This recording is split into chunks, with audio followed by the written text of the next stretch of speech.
Resulta que para la sesión de hoy tenemos como varios elementos. Uno tiene que ver con la continuación de lo que vinimos trabajando un poco en la sesión anterior. Eh, Voy a dividir, digamos, como que la sesión en tres momentos. Un primer momento, una reflexión muy profunda a propósito de Stanislao Zuleta, que es además el autor con el que se va a hacer la ficha de lectura, que me parece que permite reconocer otros elementos alrededor de lo que nosotros entendemos como metodología de investigación. Él hace, digamos, como una crítica a muchas formas en las que se conciben estas, digamos, como estos procesos de construcción académica. Una segunda parte donde vamos a hablar como el tema en específico que nos compete el día de hoy en términos como de lo técnico, y un último momento donde vamos a hacer como una parte práctica, como lo hicimos la sesión anterior y lo haremos durante los 8 encuentros que tengamos, donde vamos a construir. Les pido incluso que lo vayan pensando desde el momento, porque la idea es que la sesión de hoy construyamos el tema de investigación, la pregunta de investigación y la hipótesis de investigación. Vamos a tener un tiempo delimitado para ello, pero ese tema, esa pregunta, esa hipótesis va a ser sobre lo que vamos a trabajar las 6 sesiones siguientes. Entonces hoy definimos esos tres, la próxima semana miraremos instrumentos de medición, miraremos población, iremos mirando, digamos, como elementos muy eh, eh, aproximados y herramientas que puedan servir para ello, en la medida en que este ejercicio pues final de la asignatura que entregan en la semana 8 no va a ser algo que uno entregue pues empieza a fabricar en la semana 7, sino que desde hoy mismo vamos a empezar pues como a generar herramientas y procesos, y eso tiene una facilidad, es que si podemos estar y participar de este desarrollo, cuando lleguemos a la semana 8 no vamos a sentir pues como tanta carga en términos de lo que estamos realizando, sino que se va a hacer, digamos, como ya pocos.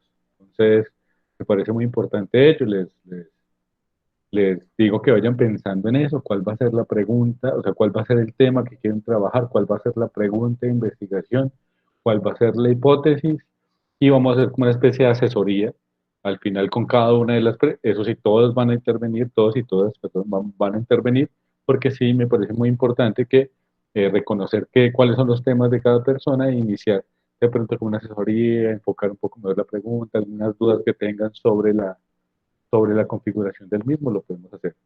Y cuéntame, Juan Guillermo.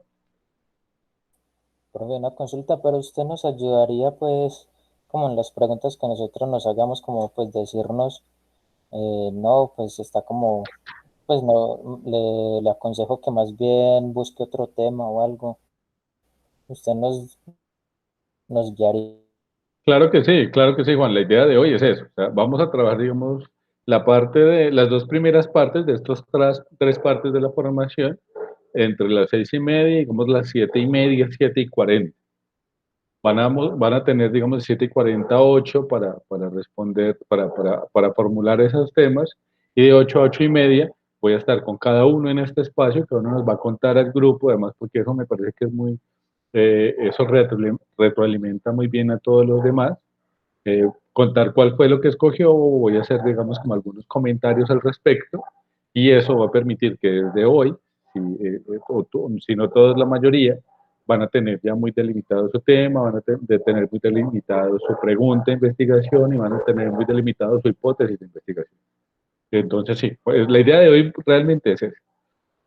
¿Por qué? Porque esto no es, bueno, o como he tratado de construir este seminario y me he preocupado por construir esto, es que o sea, uno no puede hablar de metodología de investigación si solo habla de la teoría.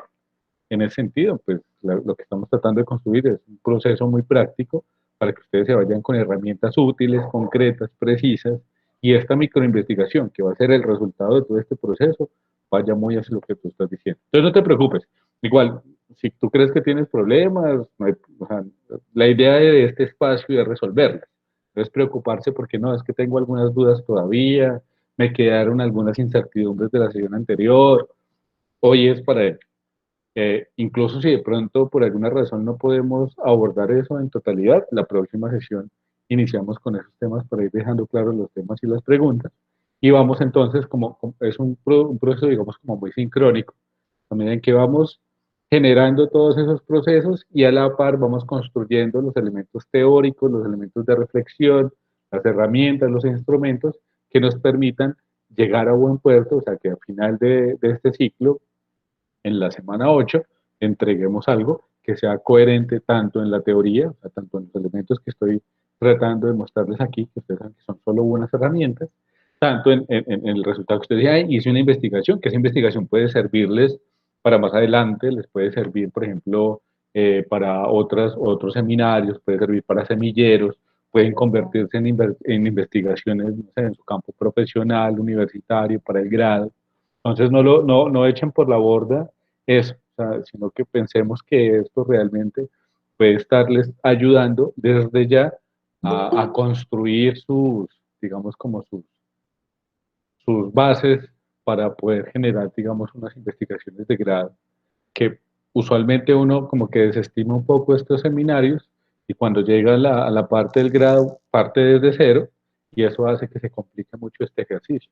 Entonces la idea de esto es eso, o sea, generar unos elementos que ustedes puedan considerar y que más adelante puedan, digamos, como...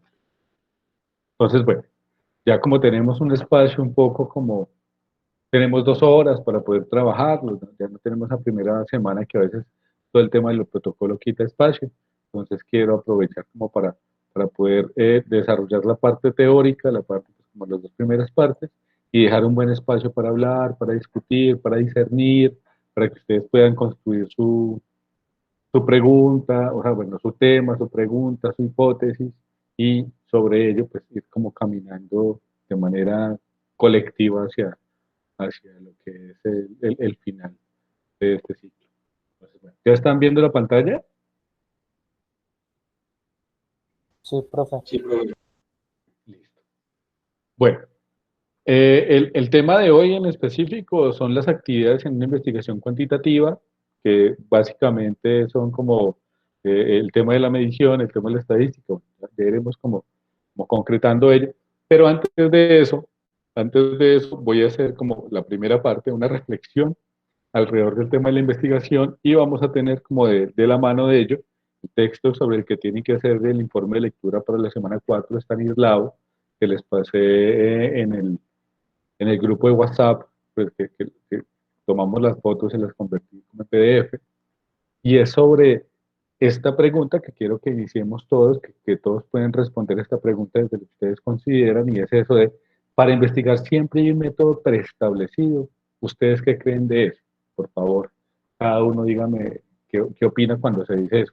¿Ustedes creen que siempre hay un método preestablecido para hacer una investigación? ¿Qué opinan?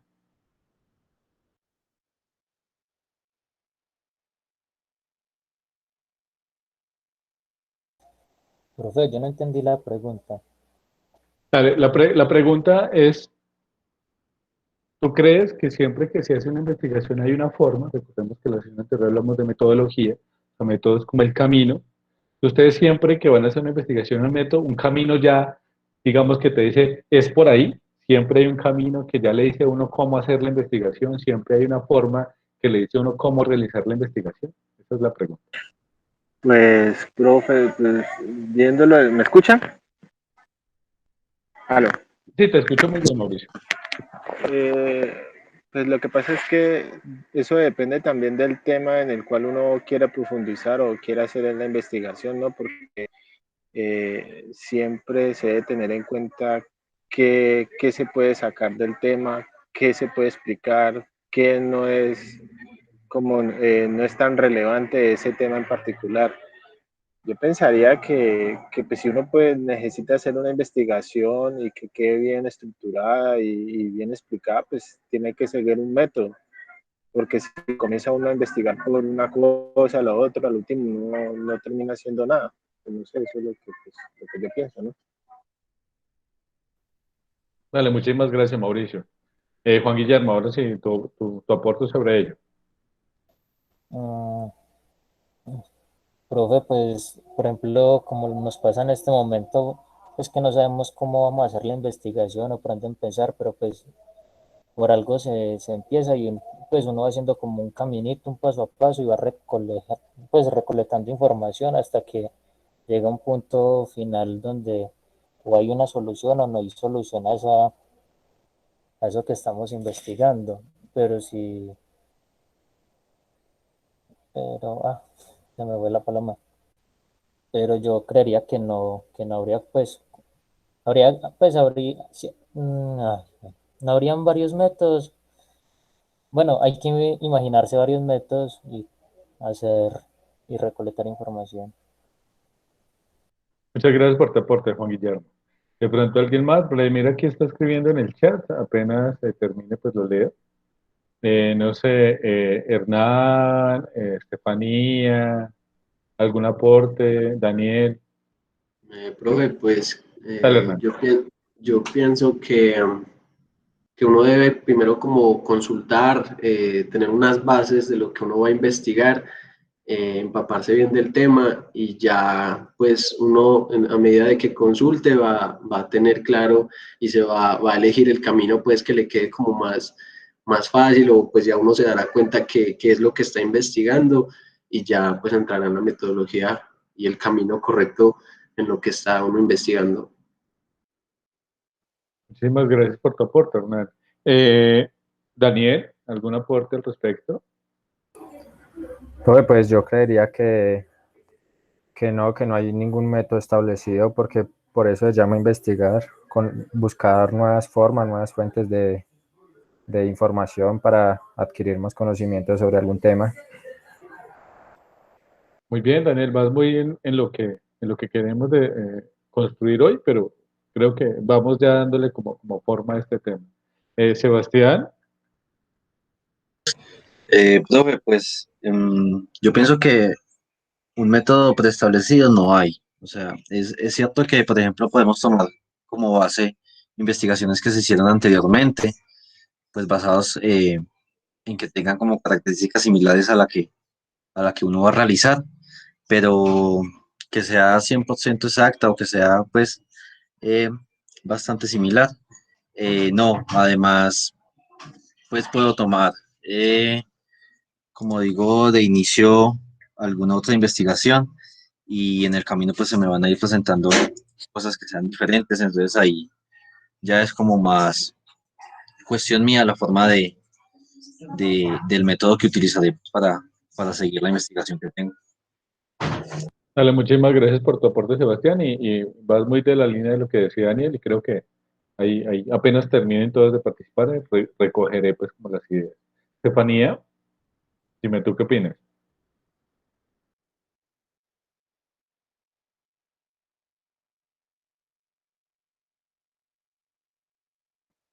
Estefanía, bueno, de pronto tiene ahí problemas con el audio, esperamos que pueda conectarse ahorita. Y Vladimir en los comentarios decía, por ejemplo, que lo más importante es A, la delimitación del tema y darle frontera o barrera hasta donde investigar. Eso lo veremos ahorita en la parte, digamos, como técnica de esta sesión. Pero antes de ir ahí, yo sí quiero hacer como una reflexión sobre, de la mano de Stanislao. Les recuerdo también que para la cuarta semana hay que hacer pues, como la ficha de lectura de este texto. Lo traje porque me parece importante que lo dialoguemos. De todas maneras, es un texto algo denso, es corto, pero no es un texto sé, que sea precisamente fácil de leer. En ese sentido, creo que podríamos, pues, que este espacio les pueda ayudar como a dar algunas luces por si quieren, para cuando lo tenga que entregar la ficha de lectura. Resulta que nuestro amigo Stanislao Zuleta, que pues, les había contado, ¿no? Él fue un intelectual de Cali, del Valle, del Cauca, que versó sobre muchos temas en términos de las ciencias sociales, entre ellos habló mucho sobre el tema de la lectura, sobre el tema de la investigación, en este texto de Ciencias Naturales y Ciencias Sociales hace unos aportes que me parecen a mí muy valiosos. Resulta que él en ese libro, en ese libro de Ciencias Sociales y Ciencias Naturales, en ese capítulo en específico sobre el fetiche del método, fetiche del rigor metódico, creo que se llama, no recuerdo bien ahorita el nombre preciso, él habla de varios elementos que creo que podemos trabajar aquí. Solo tengo una diapositiva pues para hablar de él, pero no darle tanto espacio a esta reflexión. Además, creo que el grupo la ha podido como identificar. Y Stanislao básicamente en ese texto dice, por ejemplo, que uno que hay un fetichismo. ¿Y qué es lo que dice él por el fetichismo? Y es que se le adjudica al elemento del discurso el carácter científico que puede tener. ¿Eso qué es? En pocas palabras. Lo que nos está diciendo ahí Stanislao es que la gente cree que porque yo a esa investigación le pongo, no sé, esta investigación utilizó la metodología del casillado, que es una de las metodologías que construye Orlando Falsborg. Entonces ya porque yo estoy diciendo eso, porque yo estoy poniendo a un autor de referencia, que es Orlando Falsborda, entonces ya eso le da rigor metodológico a mi investigación. Entonces lo que está diciendo ahí Stanislao es que eso no es cierto, o sea, eso no es cierto. La investigación no depende de qué tantas citas tenga yo, de qué tan, eh, digamos, de qué tan elucubrado sea la forma en la que yo escriba el texto, de qué tantas, digamos, eufemismos uses, de qué tanto decore la realidad, de qué tantos tecnicismos parezcan, sino que la investigación depende de qué es lo que estoy investigando. Y eso pasa mucho porque, por lo menos en los textos académicos, ya termino aquí la idea y leo lo que escribiste. Muchas gracias. En los textos académicos usualmente pasa que fuera más importante las referencias que yo tengo que la investigación misma. Entonces depende más si yo digo, no, es que esa metodología es una metodología marxista. Entonces, bueno, pero ¿cuál es el centro de que tú me digas eso? Si a mí lo que, no me, a mí lo que me interesa no es que tú digas que estás usando esa metodología, sino que lo que me interesa es saber cómo iniciaste tu investigación y a qué punto llegaste. Los textos, o sea, digamos como que los autores, lo que se llama, digamos como las citas de autoridad son importantes porque le dan, digamos, fortalecen los pilares de tu investigación, pero no la definen. La investigación no se define por eso. La investigación no se define por qué tantas citas tengo yo. No se define por quién digo yo que usé para hacer la investigación. Se define es por qué tanto hay una relación entre lo que yo me estoy preguntando y lo que estoy respondiendo y cómo yo sustento, por ejemplo, esa interpretación de ese resultado. Que ahí de pronto las citas de autoridad son útiles, son necesarias, obviamente, pero no son el centro. Entonces lo que está diciendo Stanislav pasa mucho, que en las investigaciones parece que fuera más importante eso, o sea, la cita, o sea, el fetiche del autor, el fetiche del método, y no tanto el proceso mismo de la investigación. Bueno, aquí Estefanía tiene un aporte que dice, profe, pienso que para la investigación muchas veces tenemos como base de guianza otro ejemplo similar y ya uno se toma la tarea de investigar más a fondo. Muy bien, Estefanía, muy valioso pues, como tu aporte. Y lo vamos a ver. Obviamente, las investigaciones, digamos, no tienen muchas aristas. Ahorita con Stanislao lo veremos como de manera profunda, pero sí es muy importante nosotros poder mirar, por ejemplo, lo que se llama el estado del arte en las investigaciones, que siempre uno lo ve como relleno. ¿Quién sabe qué es el estado del arte? Alguien que me diga ahí que de pronto tenga idea de ello. Profe, el estado del arte no son investigaciones previas sobre el mismo tema que uno va a investigar. Lo repito, es como que se me fue la voz en un momento, Vladimir.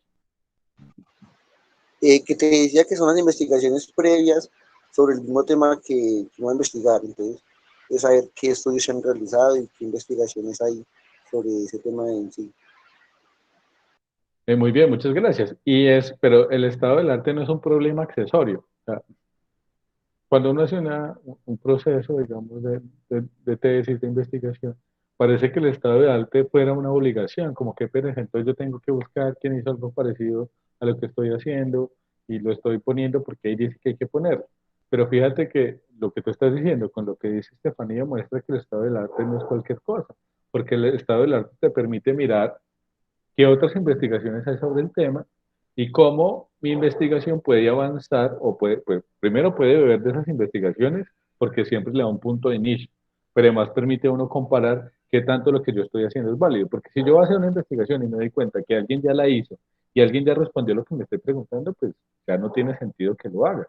Pero el estado del arte también está justificando el por qué yo lo hago. Y eso, por ejemplo, es algo que uno parece que cuando vuelve la investigación algo más de la forma que del contenido, los estados del arte se vuelven eso, como algo que tengo que entregar y ya, y se pierde la idea esencial de por qué uno hace estados del arte.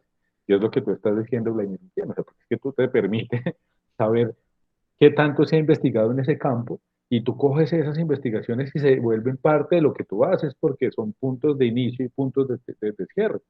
Entonces, miren cómo algo que uno ve siempre muy desde lo formal termina siendo parte esencial de la investigación si se hace como se debe.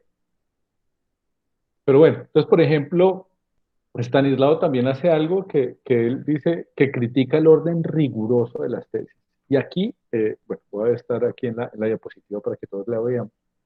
Cuando Stanislao dice que hace una crítica al orden riguroso de las tesis, casi que es una, digamos, casi que es como una especie de contradicción a lo que trabajamos la sesión anterior. Voy a tratar de explicar esto de la mejor manera posible. Y es que la sesión anterior hablamos del método científico, ¿no? Entonces hicimos el ejercicio de cierre, que además me parece un ejercicio muy bello, que uno siempre llega, se elabora una pregunta, bueno, un tema, sobre ese tema se elabora una pregunta, sobre esa pregunta se elabora una hipótesis, sobre esa hipótesis busca fuentes, hace experimentación, sobre eso saca unas conclusiones, y sobre esas conclusiones se elabora una nueva hipótesis. Eso es muy bonito, es muy útil, porque la mayoría del pensamiento científico se ha desarrollado de esa forma, pero lo que critica Stanislao en esta parte es que eso limita, y y eso tiene mucho que ver con la pregunta de hoy. Parece que solo hubiera una forma, que solo existiera una forma de hacer investigaciones.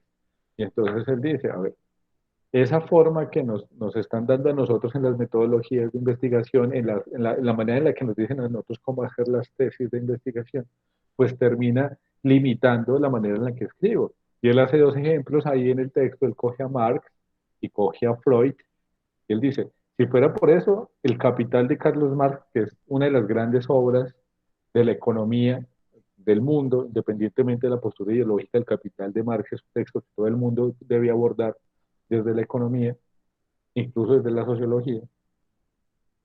Si fuera por eso, el Capital le hubieran devuelto. O sea, Marx hubiera presentado a la universidad y le hubieran dicho, no, esa tesis está mal hecha.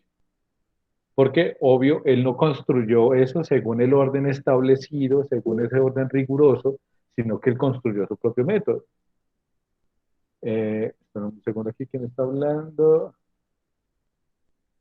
Dale, Mauricio, no te preocupes. Cualquier cosa estamos atentos. Igual va a estar la grabación para que la puedas mirar este fin de semana, ¿cierto? Entonces, Marx cuando construye el Capital no coge esa idea tan básica, digamos, que nosotros tenemos de tema, pregunta, no, él crea un método casi que para poder construir el Capital, que además se demora un montón de años haciéndolo, pero si él hubieran pasado por la academia, dice Zuleta, y hubieran rechazado la tesis porque no cumplía con las normas establecidas para él. Y miren, no sé si ustedes ya han sufrido de eso, si no lo harán pronto. El tema, por ejemplo, de las normas APA, el tema de las normas sin contexto, que a veces es más el fantasma de esas normas que la misma investigación, porque hay una, digamos, ¿cómo podría decirlo? Como una sobreestimación de la academia, y eso no es de nuestra universidad, sino de todas. O sea, se los digo, creo que podría hablar con mucha confianza de todas las universidades en el tema de las normas. Entonces, y es algo que hay que hacer, o sea, hay que aprender las normas APA, hay que conocer las normas APA 7, hay que conocer las normas ICONTEC, que es una normatividad colombiana, porque eso nos garantiza que nuestras investigaciones puedan, digamos, desarrollarse de manera más fácil. Si no cumplen las normas, de hecho no las aprueban. Pero él dice como que esa preocupación por ese orden riguroso muchas veces parece que fuera más importante la forma que el contenido. Entonces, ¿qué dice Stanislaus? No, está bien que la forma tenga su validez, pero lo importante de una investigación no es la forma. O sea, lo importante no es que si yo les diga, y aquí un ejemplo ya muy concreto mío, yo les digo, muchachos, ustedes tienen que hacer esta investigación y yo les estoy dando estas herramientas, porque bueno, hemos estado construyendo colectivamente estas herramientas, y algunos de ustedes muestran una investigación que se desborda de ello, entonces digo, no, eso no vale porque yo no expliqué eso en clase. Por favor, ¿quién dice que lo que les estoy diciendo yo en este momento es lo único que existe? Hay muchas otras formas de investigar, muy bien lo decían al final Sebastián, Daniel. Hay unos métodos, efectivamente, que esos métodos nos permiten llegar y desarrollar ciertos temas, como por ejemplo lo proponía Vladimir, pero, o como lo proponía, digamos, Estefanía, pero eso no significa que sea la única forma de hacer. Hay muchas otras. Y si ustedes descubren un método que está muy alejado de lo que estoy diciendo, pero realmente les permite responder la pregunta que se están haciendo, y que es, digamos, como coherente en sí mismo, es válido. Y eso es lo que dice Stanislao, que la academia a veces, en la academia nos cerramos mucho como a unas metodologías muy especiales, muy precisas, y eso termina impidiendo desarrollar otras formas y entender que es que el conocimiento no tiene un camino único. Si el conocimiento tuviera un camino único, pues no tendríamos todavía a estas alturas de la realidad del ser humano tantas preguntas todavía sin responder. O sea, todavía nosotros no sabemos cuál es nuestro origen, todavía nosotros tenemos dudas sobre nuestro origen o nuestra finalidad, que son preguntas que nos estamos planteando hace, no sé, 5.000 años. Y fíjate que el hecho de que nosotros todavía nos preguntemos eso es porque esos métodos que hemos construido tal vez no dan todavía respuestas de ello. Y tú lo miras desde la teología, desde la astronomía, desde la física, o sea, desde campos muy precisos y esas preguntas aún están latentes. Entonces, eso nos indica que si nosotros queremos que esto es como hacer arroz, que es como que el ejemplo que no, entonces para hacer un método muchas gracias, Juan Guillermo. Entonces, como que yo en esta clase de metodología yo les digo, entonces son 2 de agua por 1 de arroz, y aquí les digo cómo hacerlo, cuánta de sal, la cucharadita sopera de sal, y en la 8ª semana ustedes van a tener su investigación calientica y rica. No, porque es que hay muchas formas, hay muchas complejidades de las investigaciones, depende mucho del tema, depende mucho de las complejidades mismas digamos, como de las relaciones. Entonces, no hay una sola forma.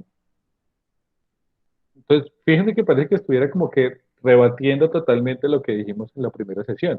Que en la primera sesión dijimos que todo es investigación, que la investigación no es algo acartonado, que todo está, que cualquier pregunta es susceptible de investigación, y es cierta, pero también hay que precisar que no todas las investigaciones tienen un camino, no todas las investigaciones tienen una forma dada y establecida. Y eso es algo que usualmente en estos ejercicios de aprendizaje termina como que obviando. Entonces llega, no sé, como cuando a uno le dicen 2 más 2 es 4, y en el examen, entonces, dígame, ese lo aprendido, ¿cuál es el diámetro de la Tierra? Porque obvio, cuando uno llega a la realidad, cuando uno llega a la práctica, hay una distancia tremenda en lo que me están explicando y en lo que estoy aplicando. Entonces, el tema de la investigación tiene que estar pensándose que hay muchos elementos que dependen del mismo proceso de la investigación.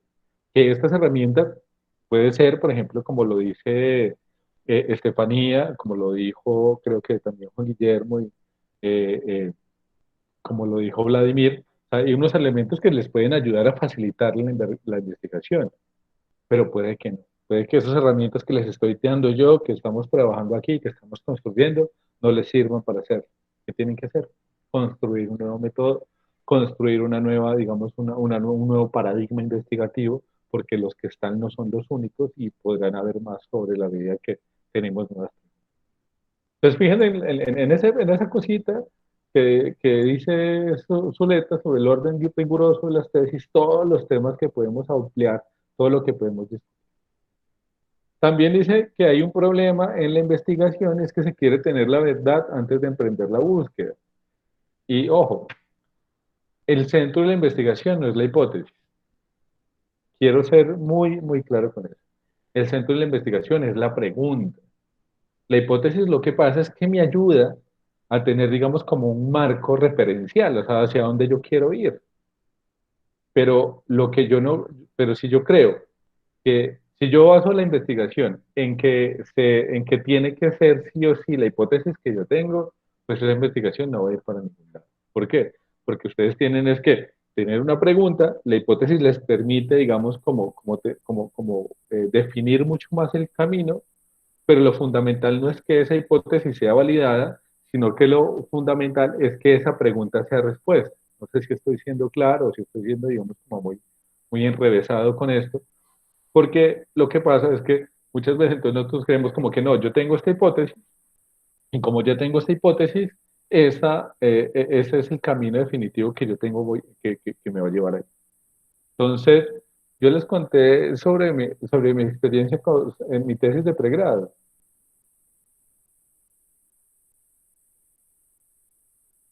¿Alguno no No, recuerda? profe. ¿No? Bueno, No, señor. Bueno, les voy a contar una historia muy triste, ¿no? Alisten los pañuelos, va a ser una cosa así. Mi tesis de pregrado, ustedes saben que les conté que soy literato de pregrado, y yo había leído, no sé si conocen Cien años de soledad de Gabriel García Márquez, se les llama esa novela, si no se la recomiendo, es algo densa, pero es muy bella, además, casi que cuenta lo que somos. Pero en Cien años de soledad en concreto hay una parte donde hablan de un hecho histórico. Ese hecho histórico es lo que se llama las masacres de las bananeras. Eso ocurrió pues en Ciénaga en 1928, pues, tiene un marco ahí, se ha hablado mucho de ello. Pero resulta que aquí, o sea, aquí en Pereira, pues yo estoy aquí en la UTP en mi pregrado, yo había leído Cien años de soledad pues alguna vez, me interesó mucho ese tema de cómo abordaba la masacre de las bananeras y me surgió una pregunta. Yo dije, ¿cuál será el relato que tiene la gente en Ciénaga? ¿Tendrá el relato histórico o tendrá el relato de la novela? Yo quería saber si la gente recordaba lo que pasó realmente o recordaba más bien lo que pasó en la novela, que es, digamos, que es más como Gabriel García Márquez toma un hecho real y lo vuelve fantasía, dejando, digamos, como la esencia presente. Que eso ya no sería historia, sino memoria. O sea, cómo la gente, cómo se construye la memoria. Es una idea interesante. Y duré aquí, ¿no? 6 meses. Eso fue un trabajo largo. De hecho, yo me demoré mucho con ese trabajo hablando sobre memoria, historia y literatura. Entonces, yo quería saber cuál era tu relación entre eso, memoria, historia y literatura. Resulta que me fui para Ciénaga, o sea, allá en Santa Marta, porque yo requería, en la parte de la investigación, contrastar esos elementos teóricos que yo había visualizado. O sea, si realmente la gente sabía el hecho histórico o si la gente sabía, digamos, el relato literario. Entonces yo me fui allá a Ciénaga, me fui a la plaza, de hecho se llama la Plaza de las Mártires, pues Mártires es el nombre técnico. Hay un monumento que hizo Rodrigo Arenas Betancur, el maestro que hizo aquí el Bolívar desnudo, en homenaje a los mártires. Y empecé a preguntarle a la gente de ahí, a los vendedores ambulantes, a la gente que pasaba. Hice pues un muestreo muy general. No quería hablar con organizaciones sociales, pues, porque obvio uno sí sabe que ellos lo deben tener, sino con la gente de a pie. O sea, yo quería saber a qué pensaba la gente de a pie. Resulta que nadie se acordaba de eso, nadie sabía nada de eso.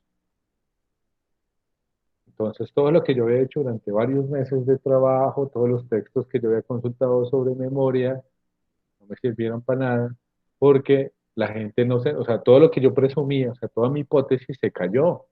Y man, yo ahí en Ciénaga estaba en el pregrado, no es que estuviera pues así como muy, con una economía muy bollante, se me desbarató, digamos, como que el mundo y la tesis. ¿Qué es lo que pasó ahí? Que yo volví para Pereira, que ya cogí todos esos elementos, eso sí, muy bien, me entrevisté, eso sí, fue hasta la zona bananera, donde estaban los trabajadores, allá la lectura sí era diferente, también hablé con alguna organización social, pues pude hacer como un relato un poco más complejo, pero resulta que yo ya no pude hacer la tesis desde la memoria, sino que me tocó hacerla desde el olvido. O sea, me tocó, mi hipótesis era totalmente diferente a lo que realmente estaba pasando. ¿Qué es lo que pasa? Que yo hubiera podido llegar a hacerme el de la vista gorda y seguir con mi tesis e inventarme la información y decir que sí, que todo el mundo se acordaba y que no, que eso me contaban la historia. Pues primero, eso no es ético. Lo segundo, eso no es cierto, eso no es real, porque lo que me encontré en la realidad, que lo que yo había teorizado no tenía nada que ver con eso. Entonces, ¿qué tuve que hacer? Cambiar totalmente la hipótesis. ¿Qué es lo que pasa? Que muchos nos quedamos tanto con la hipótesis que tenemos, con la idea que tenemos, que pasamos la hipótesis por encima de la pregunta.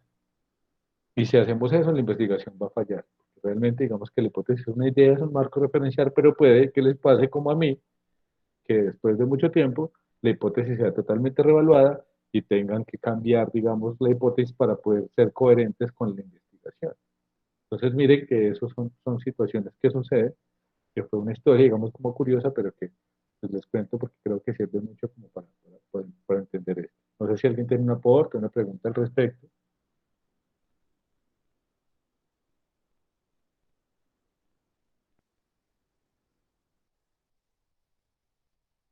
Profe, una pregunta. Dale, Juan Guillermo. Entonces, ¿esa batalla nunca pasó o sí? No, sí, claro que sí pasó. O sea, la masacre de las bananeras es un hecho histórico podríamos cuadrar, bueno, a preguntarle a la universidad si podemos hacer un espacio para hablar de ello, porque pues, de eso hay mucho que decir. Lo que pasa es que mi tesis consistía en cómo la gente recordaba ese hecho histórico. Y lo que pasa es que la gente no se acordaba, o sea, pues, el término recordar no es preciso ahí, pero la gente no tenía idea de eso. O sea, en la misma plaza donde hace 80 años, un poco más, sucedió esa masacre, la gente no tenía idea de qué había pasado ahí. Entonces, sí pasó, obvio, hay documentos de ello, hay unas discusiones desde lo histórico muy precisas, pero mi tesis era saber qué tanto la gente lo recordaba y la realidad es que la gente no tenía como eso presente.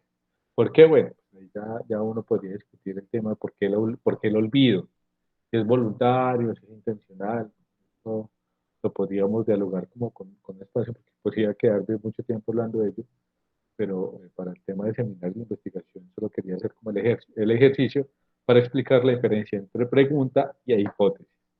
Pero dale, Juan Guillermo, podemos incluso luego echar carreticas sobre eso, un cafecito o algo así. Bueno, ¿qué otro elemento, por ejemplo, dice Stanislao aquí, por ejemplo, dice que ningún concepto llega a ser definitivo?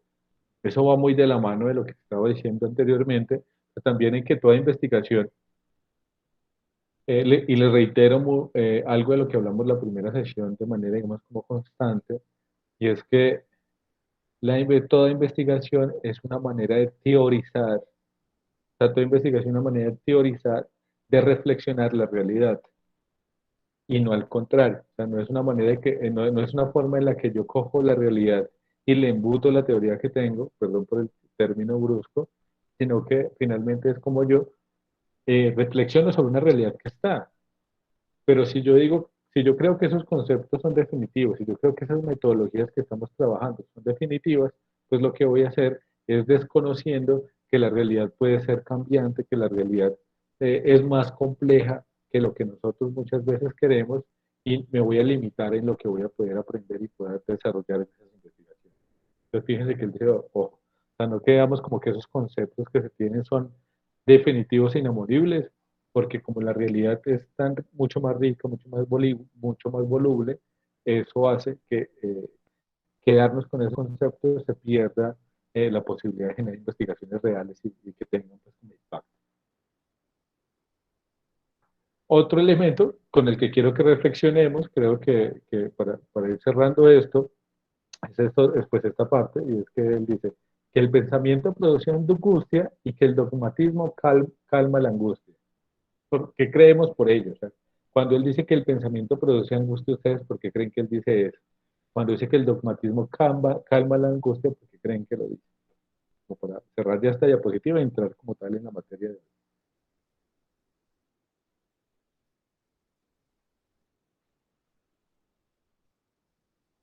Profe, yo pienso que lo que a lo que se refiere es que cuando las personas tienen la pregunta, la angustia se les genera es por la falta de tener como un camino a seguir para investigar y dar solución a la pregunta. Ya cuando está el dogma o el camino como trazado para la investigación, ya es como un alivio para esa angustia que tienen de la investigación. Dale, muchas gracias, Vladimir. ¿Alguien más?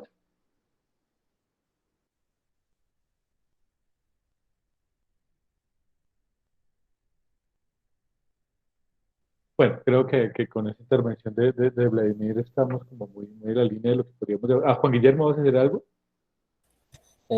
Profe, disculpe, es que no alcancé a escuchar la pregunta. Ah, claro que sí, Juan Guillermo. Es que está acá. ¿Por qué creemos que Stanislao nos dice que el pensamiento produce angustia? ¿Y por qué creemos que Stanislao nos dice que el dogmatismo calma la angustia?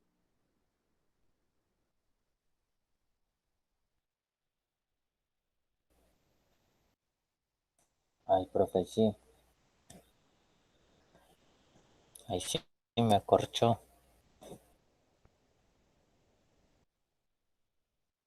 No te preocupes, la idea no es como que se sientan intimidados, sino pues, como generar espacios de reflexión. Pues lo que pasa es que lo que dice Stanislao es algo simple, que uno, dale Estefanía, pensar es difícil, ¿sí? Eso lo habíamos dicho, o sea, pensar no es fácil. Cuando ustedes están en una investigación, ¿qué es lo que pasa? Que estos cursos de metodología de investigación a veces se parecen como el universo bonito, lleno de arcoíris, o sea, todos somos amigos y con esto voy a poder cumplir todas las investigaciones del universo. Y llego yo y me encuentro con la investigación y resulta que todas esas metodologías que me habían mostrado y todas esas formas no me están sirviendo. ¿Y qué hace? Que me genera angustia porque me siento en la nada, o sea, no encuentro la manera, o sea, no, todas esas herramientas que me habían dado supuestamente que me iban a servir para poder generar cierto ejercicio, no me están sirviendo. ¿Y qué me pasa a mí? Me angustio, porque entonces ya, bueno, ¿y cómo voy a entregar esto? ¿Cómo lo voy a hacer? Si el profesor me lo había dicho, me lo había explicado me lo explicó tan fácil, que es lo que siempre pasa, y me lo dijo tan sencillo como que 2 más 2 es 4 y estoy viniendo aquí, me están pidiendo el diámetro del mundo, ya no tengo cómo. Y eso te angustia, pero eso es pensar es angustiarse, es entrar en crisis. Las crisis no son negativas. Bueno, no, no la tengo ahorita, la voy a poner para la próxima sesión sobre el concepto, por ejemplo, de crisis en chino, en mandarín. Y en mandarín, por ejemplo, crisis une, digamos, como problema y oportunidad. En el sentido, cuando uno está angustiado, no necesariamente está mal porque ahí en la angustia está la posibilidad de solucionar el problema. Y eso sucede en las investigaciones. Pero cuando uno dice que estoy teniendo estas herramientas y cree que las investigaciones todas se dan de manera fácil, puede que sí, porque puede que algunas veces, en algunos casos sirvan o muchas veces sirvan, pero cuando no pasa, entonces yo qué quedo, colapsado en cero, y no qué hace, o salgo corriendo, o huyo, o no vuelvo a clase, me voy, o sea, digamos que es lo que pasa cuando uno está angustiado, ¿no? Entonces, lo que está diciendo ahí Stanislav, no hay que preocuparse, porque es que la angustia es parte del pensamiento. O sea, pensar está asociado a la angustia, y como pensar está asociado a la angustia, pues es normal. Y lo que hay que hacer es, bueno, como estoy angustiado porque realmente no tengo esas herramientas, no tengo ese método que pensé que tenía, o sea, no tengo ese camino que pensé que tenía no está. Entonces, sentémonos y miremos qué otro camino me sirve para poder llegar a. Entonces, eso es lo que está diciendo. Y cuando dice la otra parte, que dice que el dogma produce calma, entonces, ¿qué es el dogma? Entonces, es creer que todos estos elementos que yo tengo, que están preestablecidos, me van a servir siempre para ello, independientemente que no. No sé si a ustedes alguna vez les ha pasado, como que les dicen, no, es que esta manera es, y uno sabe que no, que por ahí no es. Y alguien insiste, no, es que esta es la manera, no, pero es que uno sabe que no va a funcionar, pero aún así insisten en esa forma porque creen que, que la forma se impone el contenido, y no, la forma no se impone el contenido. Siempre es más rico el contenido, siempre es más rico la realidad, siempre es lo fundamental es ello, pero muchos hacen eso porque así uno está más tranquilo. Pues no, yo no pienso en eso, ¿sí? Ustedes saben, bueno, les voy a contar, por ejemplo, una anécdota muy precisa para seguir, porque tenemos mucho que trabajar hoy. ¿A ustedes alguna vez les ha pasado, por ejemplo, que se sienten muy enfermos, pero no quieren ir al médico porque les da miedo que el médico les confirme que están muy enfermos? Claro, y lo dejan a uno allá. Claro, entonces yo digo, yo me siento muy mal, pero yo mejor no voy, porque es que de pronto el médico me dice que sí estoy muy enfermo. Pero fíjense que ustedes lo que están haciendo, o nosotros, porque a mí también me ha pasado, es que uno lo que está haciendo es evadir la realidad. Eso es dogma, ¿sí? Porque entonces tú lo que haces es tratar, bueno, eso no es dogma, pero estoy haciendo un ejemplo más bien, como tú usas cosas para evadir lo real. Entonces, bueno, el dogma está muy asociado al tema de doctrina, el tema, digamos, como de casarse con ciertas formas y no entender que muchas cosas no caben en esas formas, hablando, digamos, como el rigor metódico y demás.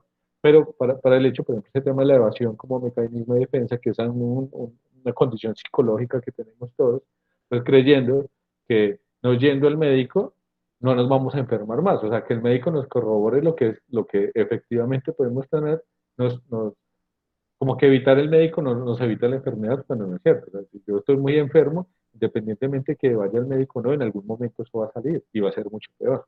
Pero nosotros creemos que así funciona todo. Entonces, bueno, esta es como la primera parte. No sé si tienen alguna duda o alguna pregunta sobre ello. aporte, de una circunstancia. Yo sé que hoy es viernes 30, quincena, estamos un poco agotados. Entonces, bueno. En la otra parte, digamos, ya en la segunda parte de este encuentro de hoy, ya vamos a ir al tema de las herramientas, al tema de los tips para la generación de investigación. Les pido que tomen notas, si tienen el cuaderno, que empecemos ahí. Bueno, igual las diapositivas están en la plataforma.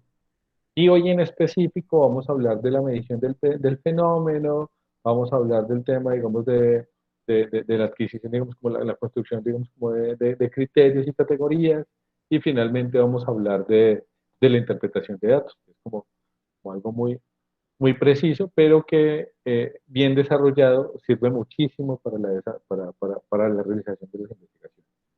Terminamos eso, ya iríamos al tema de la parte de formulación de preguntas tema, pregunta, hipótesis de investigación y digamos, como la asesoría colectiva sobre ello.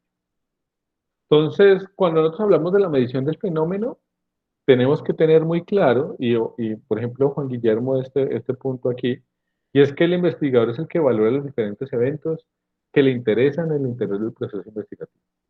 Es decir, que quien determina qué se mide, cómo se mide y cuánto se mide, es más, hasta cuándo se mide, porque ahorita lo vamos a mirar, es el investigador. O sea, la investigación, o sea, la medición no es algo como que uno llegue y compra un manual, no sé, en una librería que diga manual de las mediciones investigativas y entonces tú encuentres como en la página tal está la respuesta de qué tienes que medir por la investigación que tú tienes. No. O sea, la investigación es algo que se adecua a cada proceso investigativo y el investigador es el que decide qué se mide, cómo se mide, cuánto se mide, cuándo se mide. O sea, no es más. La medición es un proceso muy importante, pero que depende totalmente de cuáles son, digamos, como las decisiones o los intereses del investigador. Que eso parece algo muy obvio, pero usualmente pasa que muchas investigaciones fracasan porque no se midan o no se deciden, digamos, al principio bien qué es lo que se quiere medir, cómo se quiere medir, cuánto se quiere medir, cuándo se quiere medir. Digamos que todas estas diapositivas versan sobre esos temas, pero vamos a irlos precisando de a poco. Entonces, por ejemplo, la medición interviene como en dos momentos. En la primera parte, porque en la primera parte la medición sirve para empezar a caracterizar los atributos de los objetos que se estudian. Entonces, claro, ustedes quieren estudiar, por ejemplo, que no es el que he usado mucho estos días, el tema del analfabetismo en Pereira. Entonces, ustedes, cuando quieren, ese es un tema de investigación, por ejemplo, el analfabetismo. Entonces, ustedes cogen, bueno, está muy en el aire todavía, pero ustedes tienen que medir o buscar instrumentos para medir ello.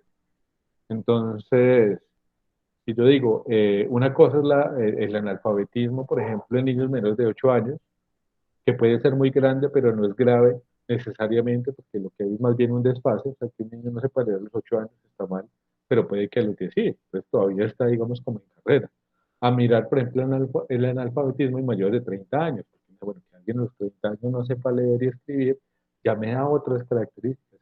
Y eso lo define uno, o sea, lo define uno a través de la medición. La medición es la que marca cuáles son los atributos que yo estoy midiendo, o sea, cuáles son los elementos que yo voy a definir, a construir sobre la base de la propuesta investigativa. Entonces, ojo, miren que ahí está muy como, como centrado en que o sea, no es la medición la que me soluciona, sino que soy yo el que tengo que definir muy bien cuáles son las unidades de medida para que den respuesta a lo que me estoy preguntando. Y eso parte por definir los atributos, digamos, por construir las categorías. Luego, la próxima sesión nos vamos a concentrar en el tema de variables, que es muy técnico, pero hay que trabajarlo. Y que en este caso, por ejemplo, podemos decir eso. La primera parte de la medición lo que hace es como caracterizar esos atributos de lo que yo estoy estudiando. Y al final, ya lo que hago es que al final de la investigación, entonces la medición ya lo que me determina son formas espaciales, naturaleza, intensidad, relaciones de semejanza, de diferencia. Entonces, por ejemplo, si yo miro el analfabetismo y dentro de la encuesta que estoy realizando, tengo si, además del rango de edad que me genera ciertas características, cuántos hombres y mujeres. Entonces, si me da, por ejemplo, que el analfabetismo, estoy siendo totalmente hipotético sobre ello, ojo ahí, el 70% son hombres y el 30% mujeres. Ahí ya estoy generando comparación, o sea, ya esas mediciones me están dando ciertas relaciones, ciertas semejanzas que luego yo entraré, digamos, como a comparar. Otro elemento en la medición del fenómeno. Entonces, lo que hace es que, por ejemplo, que para elaborar un sistema adecuado de medida, requiero haber identificado con enteridad los fenómenos que se van a medir. Ojo, o sea, para poder que la medición me sirva, tengo que tener muy claro qué es lo que yo voy a medir y qué tipo de medida debo usar para poder que sea correspondiente con las respuestas que quiero dar. Por ejemplo, pasa que cuando yo quiero volvamos al tema del analfabetismo, a mí que me interesa en el analfabetismo, me interesan edad, me interesa, digamos, el género, me interesa de pronto el estrato socioeconómico, si es población rural o si es urbana, pero también tengo que mirar, por ejemplo, cómo delimitar el muestreo, o sea, en qué población voy a hacer eso, cuántas personas debo investigar para que ese muestreo sea válido, pero todo eso yo lo tengo que pensar antes de ir a hacer la medición, porque si yo llego a hacer la medición con supuestos, pues resulta que cuando ya estoy haciendo la encuesta me doy cuenta que me falta una característica y sin esa característica la medición va a quedar corta, va a quedar coja. Y eso es porque no pensé, digamos, en un inicio que esos elementos, cuáles eran los elementos que tendría que tener para poder realizar. Eso es lo que nos está diciendo digamos, en esta, como en esta idea, y es que para poder elaborar un sistema adecuado de medida, se requiere haber identificado con anterioridad los fenómenos que se van a medir y eso nos permite, por ejemplo, en el caso de una medición cualitativa, bueno, una medición de encuesta, pues me permita ver eso. Y no, ojo, por ejemplo, eso le pasó al DANE. Miren que la última medición, el último censo poblacional fue demasiado básico y mucha gente está criticando eso. Bueno, ¿cómo así que estamos haciendo un censo poblacional con encuestas de tres, cuatro preguntas cuando hay muchos otros elementos que deberían estar, aprovecharse esa gran encuesta de todo el país para poder tener información mucho más amplia? Pero no, se quedaron con una encuesta muy reducida y eso hace que la medición haya sido, digamos, como subvalorada porque habría podido tener, digamos, como más valor, pues más datos. Este otro tema es muy importante y es que dice que la medición esté inserta en la fase de adquisición de los datos e informaciones necesarias para tratar las cuestiones estudiadas. Esto también que nos está diciendo que la medición, si bien es fundamental, tiene un momento de inicio y un momento de cierre. Y dentro de la investigación ocupa un momento muy preciso. Caso que no quiero ver. Todos vamos a tener hoy, por ejemplo, las preguntas de investigación, las hipótesis y demás. La próxima semana vamos a diseñar los instrumentos de medición, van a empezar a iniciar, a ejecutar las mediciones pertinentes. Entonces ustedes me van a decir, por ejemplo, en la próxima semana es la tercera semana, entonces las mediciones tienen que hacerse entre la cuarta y la sexta semana máximo, para que yo pueda coger todas esas mediciones y las pueda tabular luego, las pueda organizar y pueda hacer el análisis de esos resultados. Pero si yo no pongo esos tiempos delimitados, van a haber muchos que en la octava semana todavía están haciendo medición.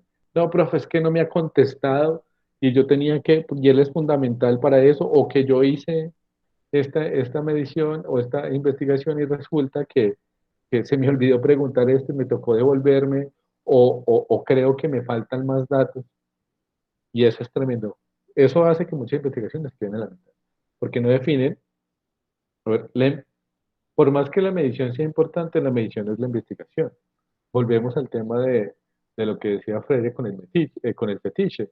Podemos hablar del fetiche en la medición también, como si fuera la medición la que me diera la respuesta de la investigación. No, la medición también es digamos, como un pilar que le da fuerza argumental a mi investigación, que me permite contrastar, que me da datos, pero no es la investigación. La investigación inicia con el tema y termina con las conclusiones y la medición es una parte de ello. Fundamental, prioritaria, pero es una parte, no es todo. En ese sentido hay que buscar muy bien cómo delimitar ese momento que yo voy a dedicarle a la medición a las investigaciones. Ahorita cuando estemos con los ejercicios, digamos, como de las preguntas, podemos como concretar un poco ello, porque no siempre tengo que hacer encuestas. O sea, hay muchas cosas que yo puedo extraer de datos que ya están. Ahí la labor de la medición consiste más en el análisis de datos que ya tengo que en el ejercicio mismo, pues como de coger y construir una propuesta de encuesta y preguntar. O sea, todo eso depende más de las preguntas que ustedes tengan que este ejercicio. Por eso vamos a hablarlo ahorita. Entonces, ¿qué nos permite, digamos, la medición? Pues las mediciones, digamos, nos ayudan para rendir las cuentas de los resultados originados en tratamientos y nos permite, pues, digamos, como dar resultados estadísticos u otros. Pero fíjense, de todas maneras, las mediciones son elementos que nos ayudan, que nos permiten dar cuenta de ciertas cosas, pero no son la investigación en sí, dan parte. Y aquí, pues, dos elementos, y es que para consignar los datos de la medición se utiliza lo que se conoce universalmente como una tabla estadística. Entonces, cogen todos esos datos y los ponen, o sea, toda esa información, todavía no es información, que recolectan, los ponen en una tabla estadística y se convierten en datos. Datos que pueden servir que deben servir para eso. Y o según el objetivo de la investigación que ustedes tengan, recuerden que hay como dos grandes enfoques de la investigación, la cuantitativa y la cualitativa, pues ya según lo que ustedes quieran investigar o lo que quieran investigar, esa información que se vuelve datos se va o para una investigación de tipo cuantitativo, donde van a priorizar esos datos en sí mismos, o una investigación cualitativa donde van a hacer un análisis de esas categorías, donde van a hacer un análisis ya alrededor de una reflexión alrededor de esos temas. ¿Alguna duda sobre esta parte? ¿Discusión, pregunta, aporte?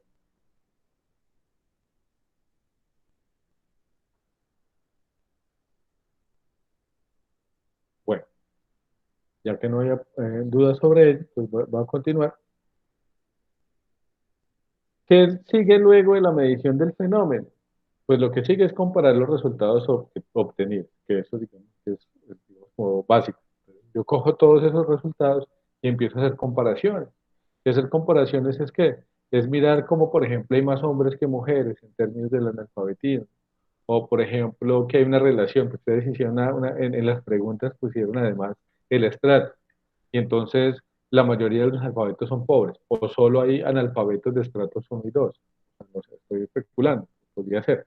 Entonces ya son esos resultados, y ustedes sobre esos resultados empiezan a comparar. Y esas comparaciones empiezan a construir variables. Los variables son un elemento, digamos, como central en las investigaciones cuantitativas, incluso en las cualitativas también. Entonces, la próxima sesión vamos a dedicarnos a ellos, porque además hay varios elementos de análisis alrededor de las variables. Creo que la tercera sesión la vamos a concentrar en este tema, en específico.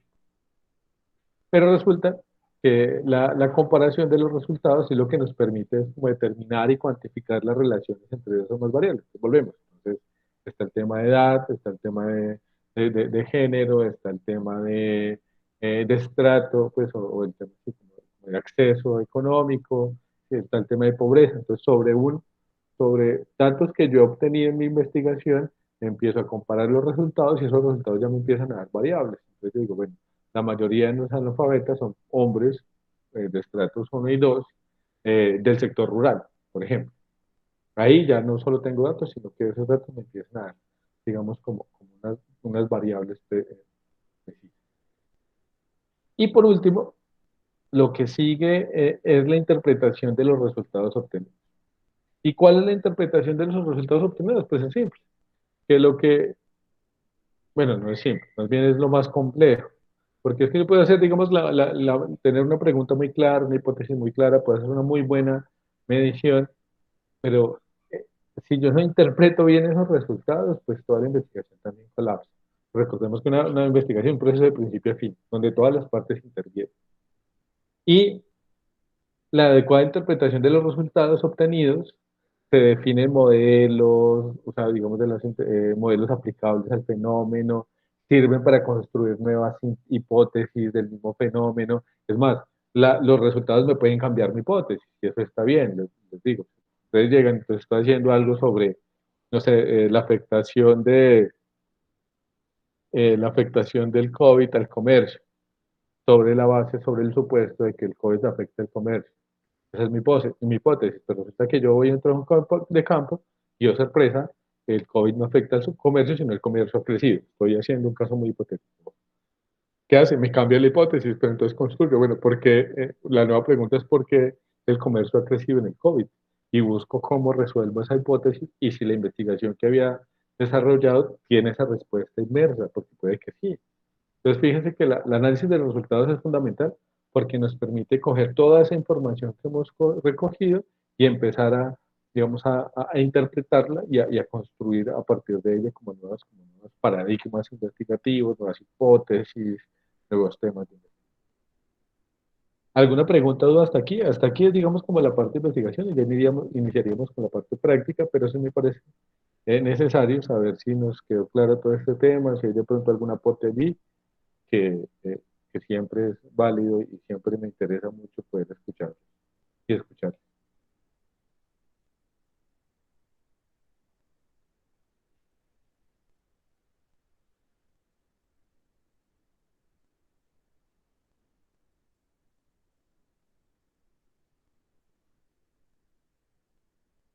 Eh, eh, bueno, voy a hacerlo entonces ahí a la democracia. Entonces, Sebastián, cuéntame.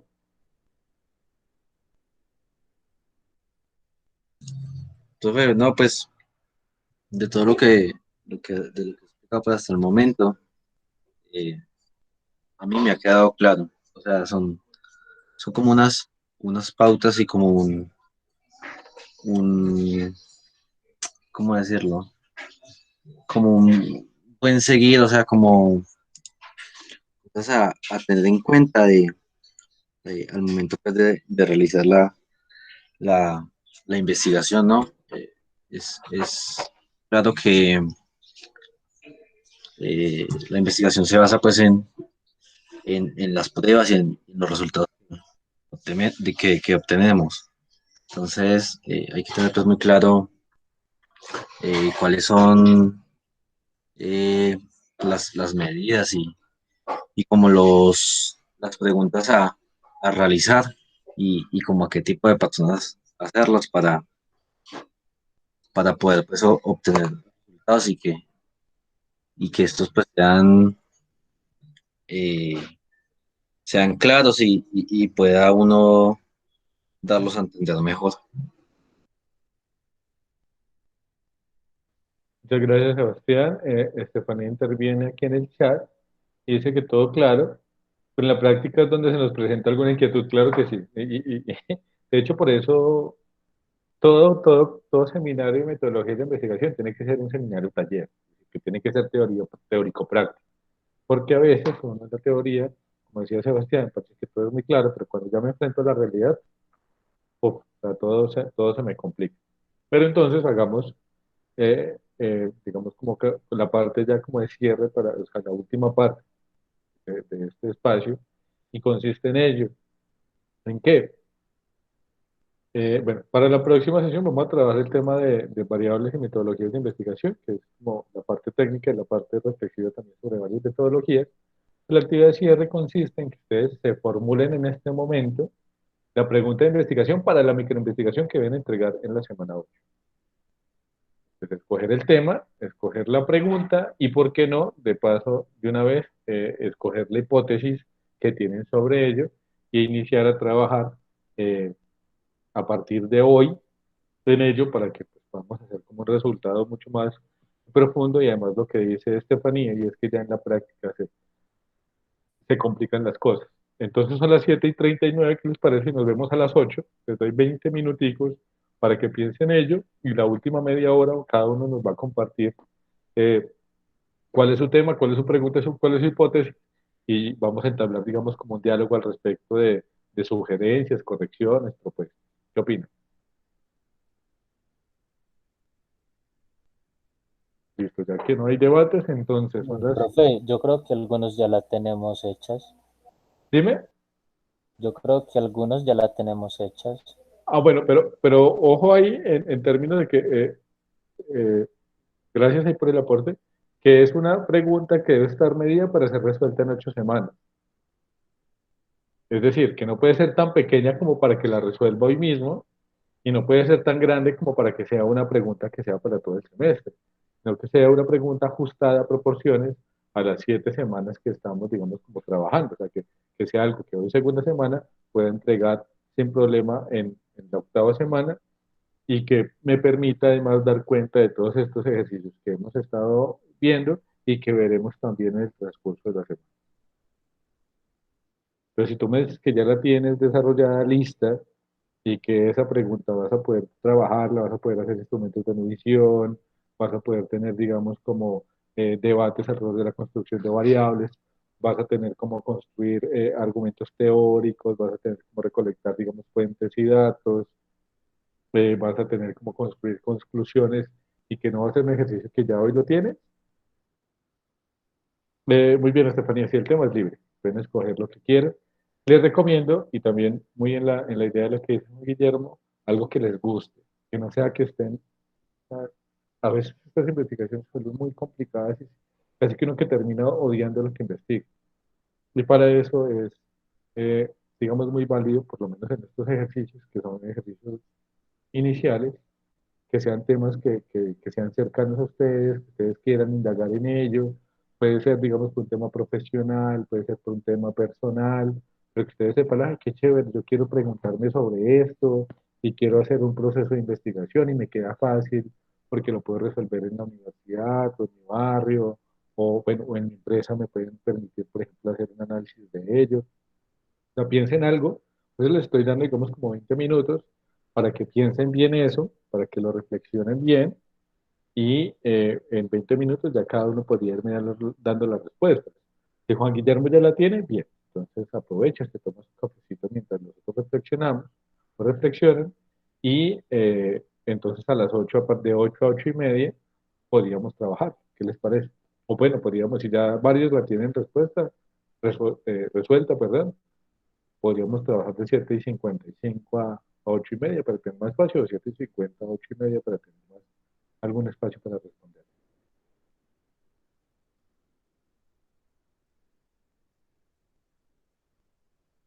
Entonces, nos vemos a las 8 o a las 7:50. Ustedes me dicen, estoy aquí disponible. Entonces a las 8, profe. Listo, listo. Entonces, nos vemos en 18 minuticos. Yo voy a estar aquí igual. Cualquier cosa me dicen. Y de 8 a 8 y media haremos como esa primera asesoría de ese microproyecto que espero, tengo mucha expectativa de que sale de este grupo. Bueno,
Bueno, ya son las 7:59. ¿Cómo vamos con esas pesquisas, esas búsquedas?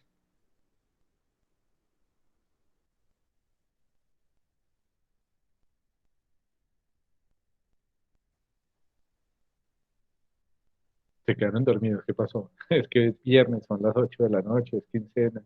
Yo entiendo que estemos como que un poco agotados, pero bueno, yo creo que ya es tiempo de eso. Quiero escuchar a cada uno de ustedes sobre cuáles han sido como las preguntas, los temas de investigación. Los voy de hecho a estar aquí como anotando para ir mirando qué asesorías pues vamos construyendo y cómo le vamos dando forma a ello. ¿Quién quiere empezar? ¿Quién tiene ya el tema definido? Por Profe, uno de los dos. Dime, Vladimir. profe, yo empiezo. ¿Me escucha? Sí, te escucho perfectamente. Sí, yo empiezo. Vale. Bueno, pues yo tengo un gusto como bastante por las aves, entonces me centré en un aspecto de las aves en sí. Quiero investigar cuántas especies de aves endémicas cuenta el país como tal, cómo están distribuidas en el territorio y cuál es su estado de conservación actual. Pues la pequeña hipótesis que hice, pues el país como tal tiene una posición geográfica estratégica, ¿cierto? Eso le permite contar con una diversidad súper inmensa. Somos el segundo país con más biodiversidad. Tenemos el puesto número uno en aves y en orquídeas, el segundo puesto en plantas, anfibios, mariposas y peces de agua dulce, el tercer puesto en palmas y reptiles, el cuarto puesto, perdón, en mamíferos. Y tenemos el 15% del territorio nacional en áreas protegidas. Esto quiere decir que se debería pues de llegar a un estudio más a fondo con lo que contamos para lograr su conservación a futuro. Entonces ese es el interés mío para investigar este aspecto de las aves y la riqueza que tiene Colombia. Listo, muy bien, Blemer. A mí me preocupa ahí es que es un tema muy grande, o sea, eso es una tesis de grado. Blemer. O sea, eso tú podrías hacer una investigación profunda sobre ello, además por lo que dices, pues no, no somos, no sé, eh, Dinamarca o alguno de esos países donde las especies de aves son muy limitadas, sino que somos uno de los países más ricos en avifauna del mundo y además nuestra región, pero no más la región andina no más, no más esta zona donde estamos nosotros, tiene una gran biodiversidad. Entonces, Profe, dime, Vladimir. debería delimitar más el espacio geográfico como tal. Sí, sí. Incluso tú podrías hacer una muy buena tesis de investigación pensando en, por ejemplo, qué especies endémicas están en el sector donde tú te encuentras. Ah, listo, profe, entonces voy a delimitar más el espacio geográfico. Y te podría decir, por ejemplo, tú podrías limitar el espacio geográfico bien en tu barrio o bien, por ejemplo, en la empresa donde trabajas. Y podrías ir a mirar qué tanto la acción humana está interviniendo ello, o sea, el tema de problemas que se pueden generar, causas. Eso creo que lo podrías buscar y eso te permitiría hacer eh, diferentes pesquisas. Por ejemplo, buscar en los abuelos del barrio que te cuenten de especies que hayan visto y que ya no se vean. O sea, tú puedes hacer, desde ahí tú puedes buscar muchas cosas. Preguntar en la cárcel si tienen información, bueno, eso creo que se puede conseguir algo, pero tratar de concretarlo a tu espacio. Porque si tú dices Colombia, imagínate, tú tendrías que irte, es más, en una expedición hace poco, tú fuiste el que contó eso, ¿no? Que, una Sí, sí, sí, que hace poco encontraron un montón de aves nuevas. 249 especies. Exacto, y eso fue en un paseíto ahí de canoa de fin de semana, pues lo estoy exagerando, pero No, no, tampoco, güey, fueron varios días que estuvieron por allá. sí, pero imagínate que nomás todavía se están descubriendo nuevas especies, entonces hacer un Eso análisis sí, de todo lo endémico, dime, Vladimir. y no sabe también qué parte de ese muestreo sea endémico, o sea, también tienen que hacer Ujú, los estudios, por decirlo así. sí, sí, pero me parecería bello que trataras de delimitarlo en un espacio mucho más concreto, que no creas que esa investigación es tan fácil, porque entonces tú tendrías que buscar qué información tiene eso, incluso te tiene que decir a ti, no sé si lo sabes, en qué comuna estás, esa comuna dónde está, qué biodiversidad hay, qué, por ejemplo, humedales hay o qué bosques. O sea, todo eso tienes que encerrarlo y mirar qué investigaciones hay, qué intervenciones hay y sobre eso construir la investigación. Listo, pues entonces lo voy a delimitar más. Eso. Y si te propongo que si de pronto tú conoces viejos o abuelos que hayan estado pues en el barrio hace tiempo, de pronto que ellos reconozcan algunas especies que antes estaban y que ya no están. ¿Sí? Que eso también, por ejemplo, es una cosa muy valiosa desde el testimonio oral que sirve en las investigaciones de campo hasta en cosas cuantitativas. Listo, profe, muchas gracias. No, muchas gracias a ti. ¿Alguien más? Yo, profe, Dale. bueno, la pregunta mía es, ¿los niños de hoy en día serán más felices que los que nacieron hace 30 años? Entonces, pues me hago esa pregunta porque pues la tecnología ha avanzado, entonces como que me surge esa duda o esa inquietud como que, ¿será que sí serán será que hoy en día serán más felices ellos que no sé, que mis tíos o que mis papás? O no sé, algo así como similar.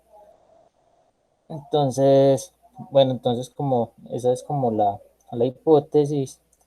Entonces, pues lo que yo tengo pensado hacer es, no sé, como que irme a parques a analizar los niños, digamos que por una hora, eh, ir pues a pues identificar los niños cómo se comportan en el parque y cómo se comportan en las casas, pues donde gente conocida pues que llega, puedo ir, es un estudio de la universidad como a ver qué hacen, o también quizás hasta llegarle a preguntar, pues aunque es ilógico, no sé, pues que si se siente feliz.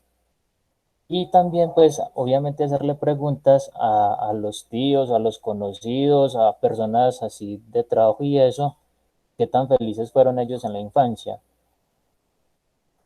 Y en base a eso, pues, hacer, en base a la investigación, como decir, a ver quién ha sido más feliz y si los de los 80 90 o los niños de hoy en día. Muy bien, Juan Guillermo. Esa pregunta es una pregunta gigante también. Sobre eso varias apreciaciones. Uno, tú tienes que concretar esa categoría de felicidad, porque tú me dices feliz y feliz es un término, digamos, como muy ambiguo. O sea, hay gente que es feliz comprando cosas, hay gente que es feliz con poco, hay gente que tener comida en la casa es felicidad. Entonces tú lo primero que tienes que hacer antes de iniciar con la investigación es delimitar cuál es el concepto que tú vas a usar de felicidad. Porque es que depende de eso, tú miras qué instrumentos de medida vas a usar. Concreto. Si tú me dices, por ejemplo, que la felicidad es eh, comodidad económica, entonces eso te va a decir a ti que lo que vas a hacer es comparar qué tanto eran los niños de antes, eh, tenían más acceso a bienes y servicios a los niños de hoy, por ejemplo.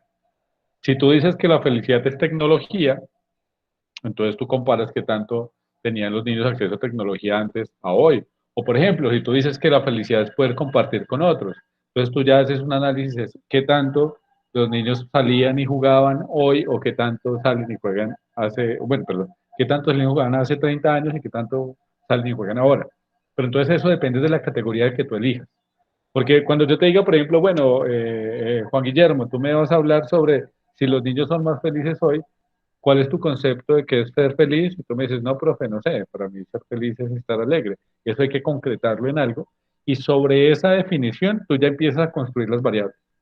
Ahora, lo que tú vas a hacer ahí es, como es un tema, digamos, más sociológico, es más cualitativo, no tienes que hacerle Eulemir, que es como concretarlo, sino que sí tienes que definir es el muestreo. O sea, ¿en qué niños vas a hacer tú esa evaluación? Tú dices, no, yo quiero ir a parques, pero entonces, ¿a qué parque vas a ir?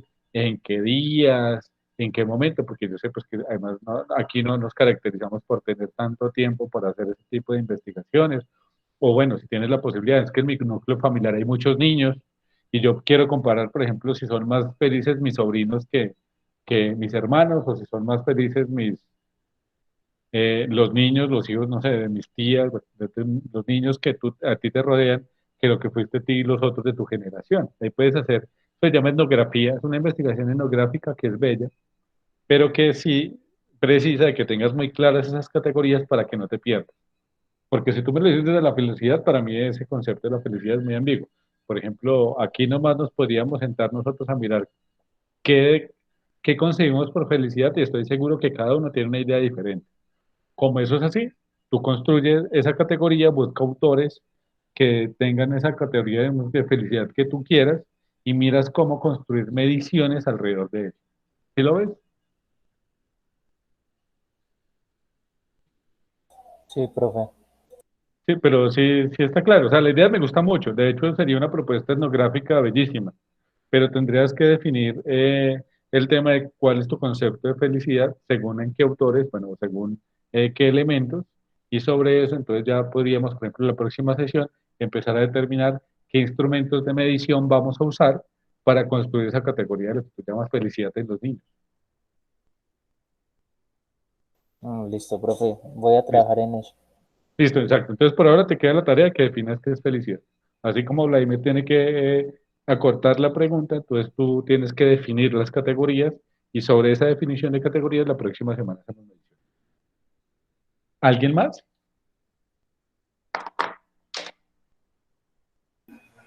Yo, profe, Dale, Daniel. pues yo elegí el tema de la tecnología y me hice una pregunta de qué tan importancia, a qué importancia cumple la tecnología en la actualidad. Y pues en sí no he generado una buena hipótesis porque tengo que pensarla bien, pero puedo ponerme a pensar de que hoy en día la tecnología se encuentra en cualquier sector y, y es algo que relativamente ya se necesita para hacer todo. Necesitamos tecnología para cualquier cosa que vayamos a hacer. Entonces, pues tengo que pensar algo bueno para realizar esto.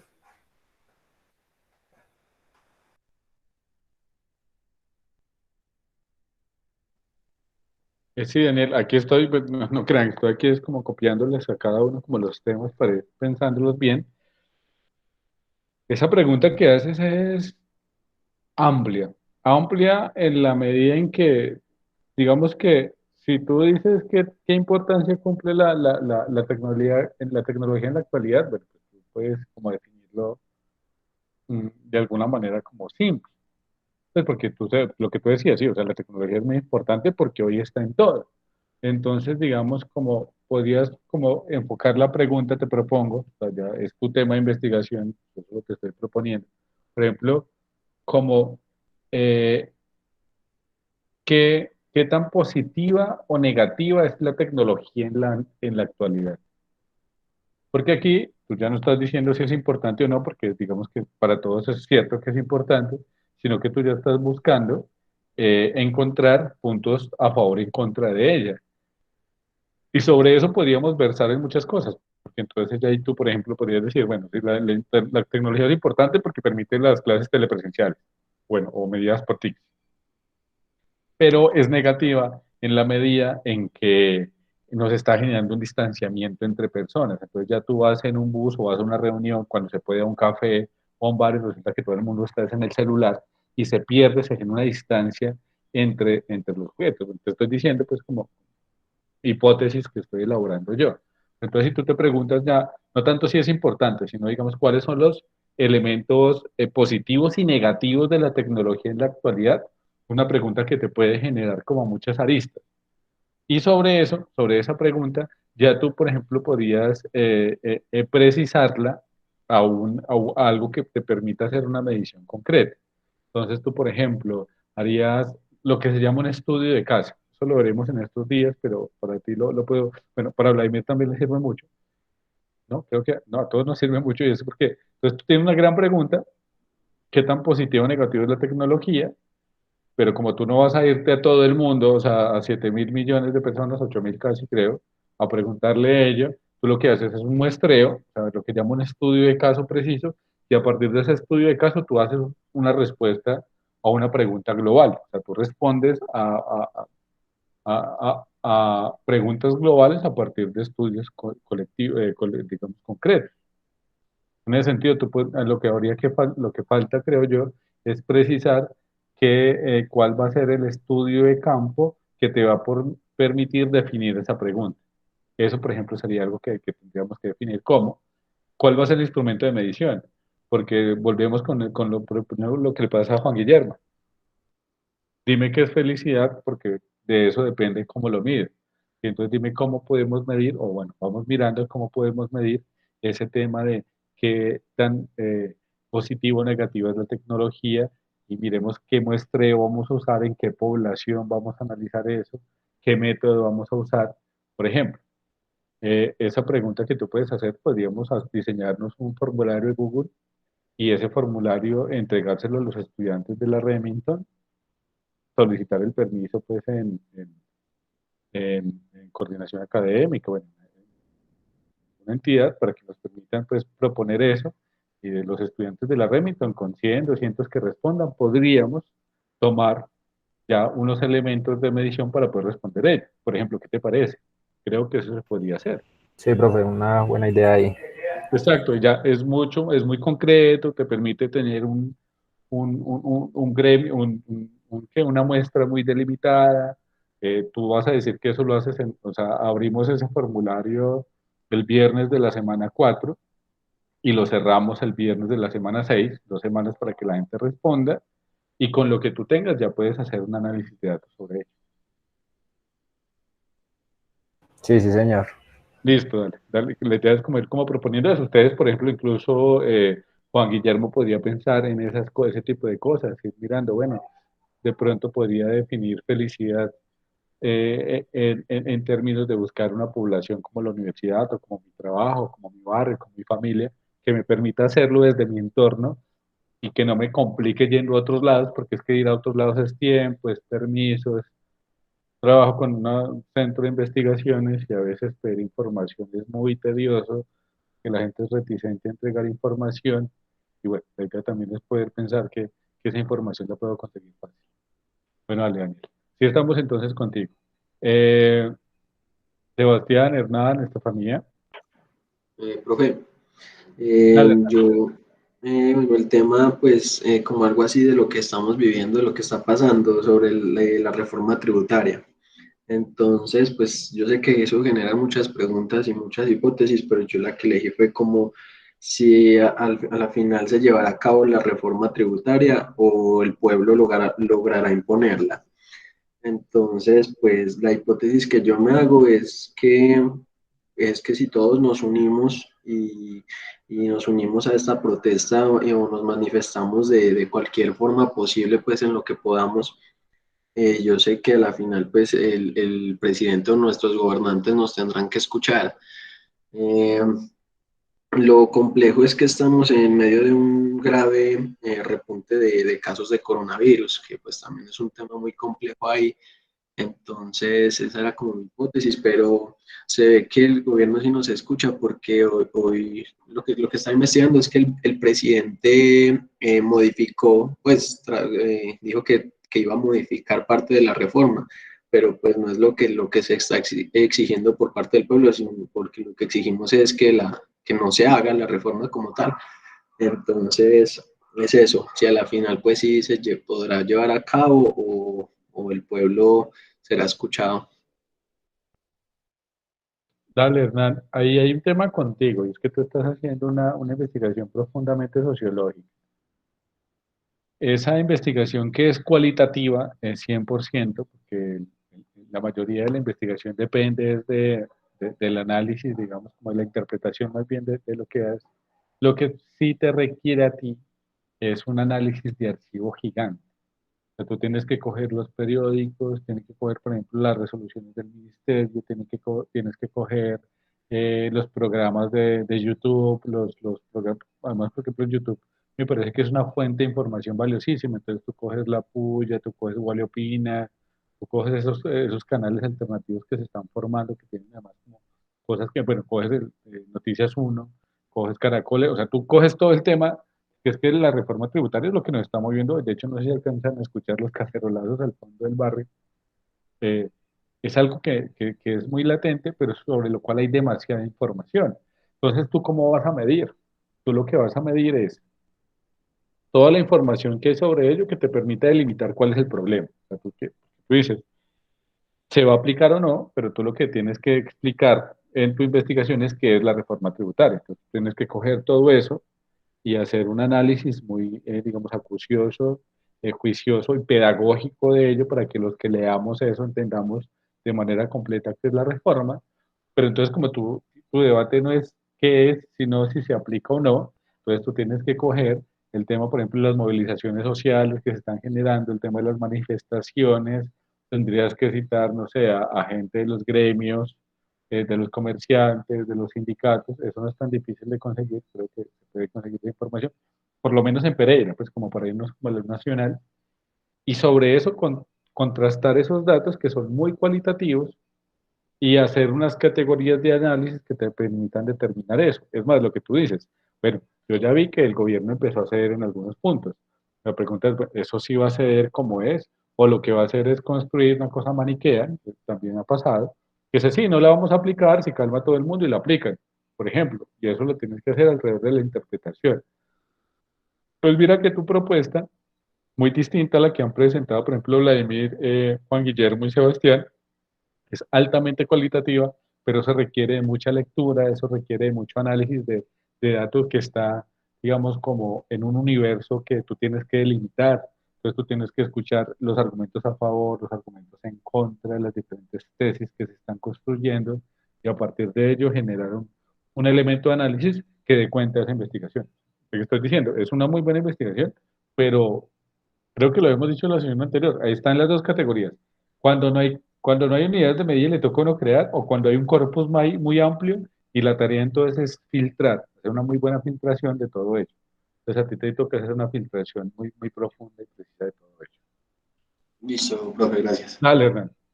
Estefanía escribía acá, decía que el tema es inteligencia artificial.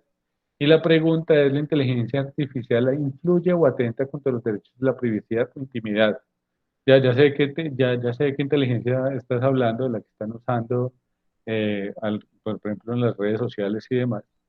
Mi hipótesis frente a esta pregunta es porque este tema es una nueva tecnología que se ha llevado a cabo durante esta década y veo que muchas veces hay información relevante que uno llega a tratar en cualquier momento en alguna red social o que se trató por medio de una conversación y sale luego en publicaciones, etcétera.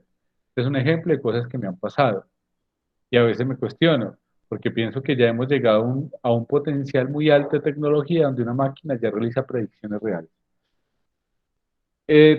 Tu tesis, bueno, tu tema de investigación es muy parecido al de Hernán, en la medida en que es muy cualitativa. Sea, a menos que tú tuvieras, digamos, como elementos de análisis de datos desde la ingeniería, o sea, que podías llegar a lo profundo eh, de entender, por ejemplo, cómo funcionan los algoritmos, cuáles son los elementos que construyen esos algoritmos para determinar específicamente qué es lo que cómo, o sea, una cosa es como uno lo ve desde lo social, que si yo digo, no sé, quiero comprar un carro, lo digo aquí en este grupo y a los momenticos me llega un mensaje de Chevrolet y yo digo, ¿y qué es lo que está pasando acá? Pero que yo lo hago de manera intuitiva, a que yo entienda cómo funcionan los algoritmos, a que yo entienda cómo, por ejemplo, el registro de voz y demás están siendo marcados por ello, que eso ya es una pregunta muy desde lo técnico, desde lo específico, ya tendrías que tú definir desde qué lado, desde qué punto estás generando esa discusión. Si desde un análisis que te permite llegar a la profundidad de lo técnico, de lo tecnológico, o desde una pregunta que tiene que ver mucho con el tema de lo social, el tema de, vamos, como el invasivo de las redes, el tema de la exposición constante. Hay un tema que a mí me parece muy, muy valioso y terrible, y es ese tema, por ejemplo, de los videos caseros que se propagan, ¿no? Entonces, que lo de los nudes, lo de las imágenes, que son algo que termina pues como exponiéndose y que realmente también está muy relacionado con ello. Entonces tú dices que vas desde el tema social bien, entonces irías muy hacia el tema de lo que había hablado con Hernán.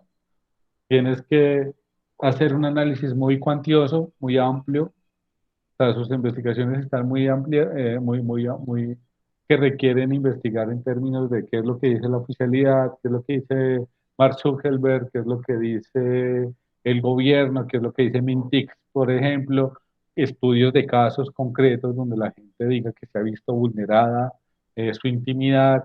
O sea, tienes que contrastar datos, o sea, tu medición consiste en el contraste de mucha información, sobre el contraste de toda esa información definirte. Listo. Y faltaría, creo que Daniel. No, profe, yo elegí el tema de la tecnología que usted me dijo de él. Ah, listo, pero entonces estaríamos todos listos. No, profe, falto yo.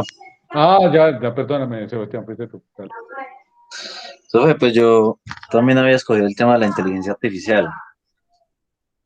Yo la pregunta pues que formulé es que si las personas pues pudieran tener información más comprensible acerca de la inteligencia artificial, eh, que si se perdería, por ejemplo, esa desconfianza que se tiene a esta nueva tecnología.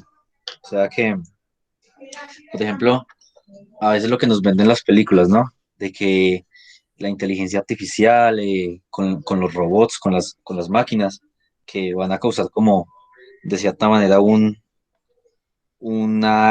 tipo de revolución y que podrían causar como un apocalipsis, ¿no? Como un fin a la humanidad. Entonces, pues, por ejemplo, también hay más cercano como a la realidad, noticias pues que yo he escuchado, que he leído acerca de que han tenido que apagar pruebas de inteligencia artificial porque empezaron a desarrollar un lenguaje que solamente pues entre sistemas se entendían. Entonces esa es como mi pregunta y la hipótesis yo, que yo escribí era que es cierto que se resolverían muchas dudas, ¿no? Sobre el funcionamiento, cuál es el alcance que se tiene hasta el momento o o a qué se apunta. Pero obviamente pues uno tendría su inseguridad, ¿no? No estaría uno del todo seguro, obviamente, porque pues somos humanos y el hecho de llegar a equivocarnos siempre latente. ¿Listo, Sebas? Sí, señor. Listo, muchas gracias. Bueno, ahora creo que sí es como prudente, sobre todo para ti y para Estefanía, que tiene unas tesis como tan desde, eh, como tan desde el análisis, es más bien, digamos, como de información en términos de medios de comunicación, o sea, es más de analizar información que ya está, que ir a construir muestreo. Uno es válido, o sea, de todo se puede construir investigación. Una cosa es, por ejemplo, lo que me dicen Vladimir, lo que me dicen Juan Guillermo, donde yo sé que puedo determinar muy fácil esos campos de análisis, donde se puede hacer medidas en poblaciones cerradas, a lo que me estás diciendo tú, que realmente la mayoría del análisis está centrado en documentación que ya está en la red, o sea, en análisis de periódicos, en análisis de prensa, pero que eso no quita que sea investigación. ¿Cuál es la diferencia, por ejemplo, entre la investigación y un ensayo? Es el rigor y el contraste de fuentes. Mientras que el ensayo, yo priorizo mi interpretación sobre las fuentes, en una investigación priorizo las fuentes sobre mi interpretación. Es decir, yo doy mi interpretación porque tengo una gran cantidad de fuentes que es la que me dan a mí la posibilidad de decir ello. Les voy a recomendar, por ejemplo, una película. ¿Ustedes han visto Spotlight?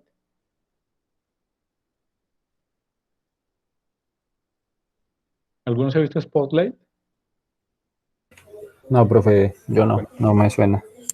Spotlight es una película de Estados Unidos, es como será como el 2012 creo, y es como de un periódico que hace una investigación alrededor del tema, por ejemplo, de los casos de violaciones en el Vaticano, en Estados Unidos, de los curas católicos en Estados Unidos, y cómo hacen todo un proceso de seguimiento y a través de eso se dan cuenta de todo ese proceso. Entonces, digamos que ese tipo de películas nos permite a nosotros ver cómo funciona la investigación. También hay otra que es de Michael Moore, por ejemplo, que es un periodista como investigativo en Estados Unidos, tiene una que llama Following for Columbine, y en Following for Columbine él hace un análisis sobre el tema de los asesinatos en Estados Unidos. A eso que llega el estudiante pues y masacra a los colegios, y él la pregunta que tiene investigación es ¿por qué ocurre eso? Y hace un análisis muy detallado, y además eso es, Following for Columbine es investigación, digamos, como tal periodística, y a través de eso hace una explicación profundísima de ese tema. Y él coge es un elemento, o sea, ¿por qué ocurren esas masacres en Estados Unidos? Es una película ya, será del 2000, por ahí, o sea, no es una película que, bueno, una película, no, más bien un documental que ya tiene su tiempo, pero que responde a eso, porque hoy, por ejemplo, todavía ocurren esas masacres y me parece que ustedes quieren averiguar sobre el tema de investigación, sobre cómo se generan investigaciones, sería bueno que puedan verse la película de Michael Moore, de Bowling for Columbine, que se puedan ver este spotlight sobre el tema de lo de los abusos en el Vaticano. Hay varias películas que permiten como películas, bueno, audiovisuales más bien, que permiten ayudar a entender este tema de lo investigativo y que les pueden dar luces sobre la investigación. Ojo, luces, no caminos, no métodos trazados, sino ideas generales que pueden ayudarles a eso, sobre todo para los que están construyendo pues estas ideas tan sociales e investigativas que me parecen valiosas realmente. Lo de la reforma tributaria me parece importante, pero creo que ese tipo de investigaciones se requieren mucha reflexión del investigador para que no se pierda, para que no quede muy en el aire. Entonces les recomiendo que tengan como que muy preciso cómo es que van a desarrollar ese camino para que en la octava semana podamos dar las respuestas que queremos según esa investigación que hemos tratado. Claro que sí, Vladimir, yo ahorita les escribo en el grupo de WhatsApp, incluso voy a mirar si están por ahí online y se las paso para que las vean. Michael Moore lo encuentra muy fácil y él tiene unas películas sobre el tema de, bueno, documentales, perdón, sobre el tema de salud, sobre las Torres Gemelas. Es un tipo muy polémico, pero por ejemplo la de Bollywood por Columbine me gusta muchísimo. Me parece que es un muy buen análisis del tema de por qué se genera tanta violencia en Estados Unidos, por ejemplo. Pues dale, ahorita ya terminamos y una vez les paso los links para que los vean. Bueno, son las 8:32, hoy es viernes, es de quincena, bueno, toque de queda y ley seca, lástima, pero creo que sí, todos merecen descansar, estas clases a veces son un poco densas, espero que este espacio les haya servido de mucho, que haya pues aportado en lo que haya querido, dale, dale Juan Guillermo, cuéntame. Profe, si no, pues que creo que mejoré un poquito la pregunta. No sé si se la pueda decir o la dejamos para la próxima clase. No, dale. Bueno, muy bien por esa pregunta. Sí, sí, si ustedes creen que pueden como pulir más la pregunta el próximo viernes, como ya vamos a mirar medidas, me dicen, no, profe, en esta semana yo ya depuré la pregunta, ya la definí mucho más, y entonces como vamos a tener eso más pulido, vamos a, vamos a tener también mucho más claros cuáles van a ser los instrumentos de medida y demás. Entonces no te preocupes tú y ustedes. ¿Ustedes creen que pueden concretarla para la próxima sesión? Lo trabajamos sin problema. Bueno, entonces, ¿se la digo ya o para la próxima clase? Vale, para la próxima clase. Ahí ya, Bueno, profe. como todas las clases vamos a tener estos encuentros al final y ahí vamos a ir hablando de los temas de investigación. Listo. Entonces no, chicos, feliz fin de semana. Nos vemos el próximo viernes. Muchas gracias a todos por estar acá. Espero, les reitero que haya sido como muy útil estas 2 horitas de carretica y ¿no? Que la pasen muy bien, que estén con su familia y con la gente que quieren. Profe, muchas gracias igualmente para todos.